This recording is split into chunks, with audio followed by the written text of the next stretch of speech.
We are about 6 issues behind of Absolute Batman, so let's get right into it. See, when we left off on issue number 3, we had Black Mask hitting Bruce with a fat old checkmate, as the violence in Gotham continues to kick up a notch, and it turns out the party animals are not just some ordinary gang. And he offers Bruce $200 million to stop fighting them for 1 week. If he can let them wreak havoc on Gotham, not only will they go a little easier on it, but once they leave to do this to some other place, Batman will be far richer than he used to be. He could use all this money to increase his tech, get all kinds of weapons, and become a much better Batman. He can actually save Gotham, but he has to let it get destroyed for 1 week. And when it doesn't look like he has any other choice, he agrees to the deal. And now we're on issue 4 to see how that turns out. But before we get to that, we get another flashback where Bruce Wayne is in court after the murder of his father. We see a judge allowing him to speak first, and before he can say anything, with tears filling his eyes, we come back to the present. I guess it wouldn't really be accurate to call this the present, it's more of a later flashback. And here we see a bunch of thieves trying to shake down people for protection money, considering it upkeep to keep the neighborhood safe. But when one of them fights back and refuses to pay, they're immediately pushed off the roof. And surprisingly, someone throws her right back on the roof, which obviously takes everyone by surprise,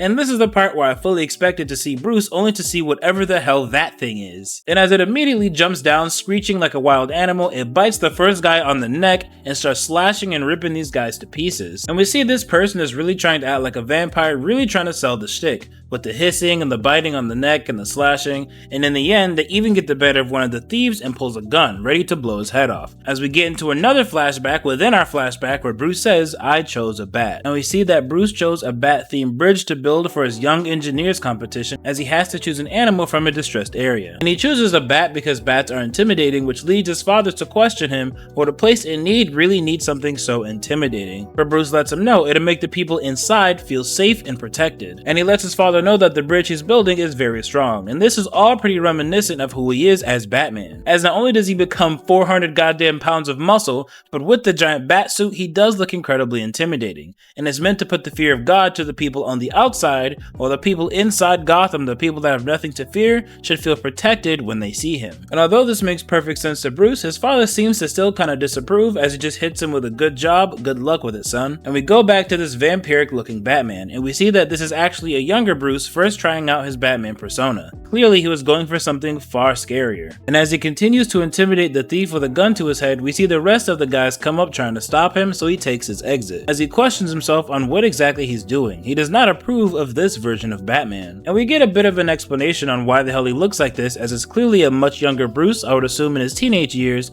and this is his first go around as Batman. Far more theatrical, which is something he doesn't really approve of. He doesn't like the face paint, he doesn't like the silicone fangs he used that had paralytics, and he definitely didn't approve of the gun. He doesn't approve of the current methods he's using, so he plans on thinking bigger, on building bigger, on being a better Batman. And this is when we see another attempt at being Batman, as he's gathered all this information on different criminals and the corrupt police, and we see that it's really impossible for any normal hero to take out such a big organization. It's gonna take something different. It's gonna take the Batman. But we see it's a different Batman. He's no longer focusing on his vampiric aesthetic, and he's not really focusing on fear. He still wants to intimidate the criminals, but he's now putting more work into his engineering mind, into his abilities as a builder. As we see, he built a tiny little Batmobile that's able to easily obliterate this giant truck, and he was able to spend less than $1,000. And at this point in the comic, it's safe to assume that this is more of an origin of the Absolute Batman, the different steps he was able to take before he got to the Batman that we see at the beginning of this series. And it's honestly coming together pretty well. And while the goons are still trying to figure out what happened, Batman completely dismantles them, as he tells himself, "I think maybe I figured it out." And this of course has a double meaning, as he's not only talking about his current journey as the Batman, but also when it comes to the flashback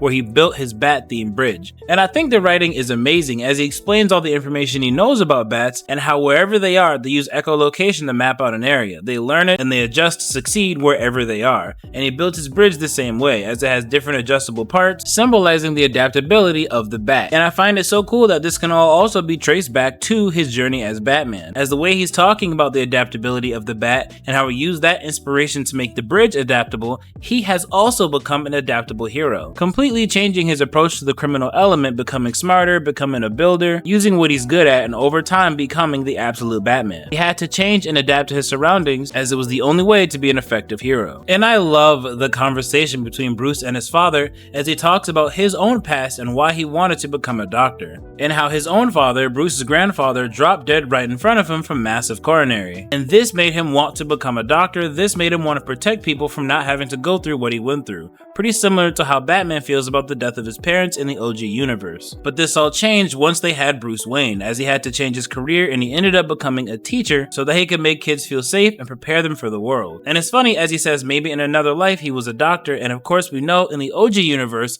Thomas Wayne is in fact a doctor. Like I said, the writing in Absolute Batman really pairs everything together so well. And here we go back to yet another flashback within our flashback after the death of Thomas Wayne, as Bruce is explaining to the courtroom just how perfect this day really was. He won a trip for his class and everyone was having a good time. They were laughing about the animals, and even though he was pretending not to notice, he noticed that his father kept looking back at him, so proud of him, and that this day was perfect, that it was as happy as he was ever gonna get, and he never wanted to leave. All of course before tragedy struck. And as we see a young Bruce leaving Gotham, we get some dialogue between him and his father, as he realizes he had been looking at the assignment all wrong, that he had been so focused on making this Bat-themed bridge that he hadn't really thought about the people he'd be making the bridge for. How terrible they must feel about a tragedy striking them, how powerless they might feel, and the different ways it could affect all of them. As we then see a crying Bruce in the courtroom talking about just how much he hates Joe Chill, how he's not gonna stay for anything Chill has to say, and he doesn't really care what reason he had for killing Bruce's father. Nothing will allow him to forgive the man that took his dad on the happiest day of his life. And here we see Bruce explaining to his father why he's built the bridge the way he built it, as he starts to explain that he now has a deeper understanding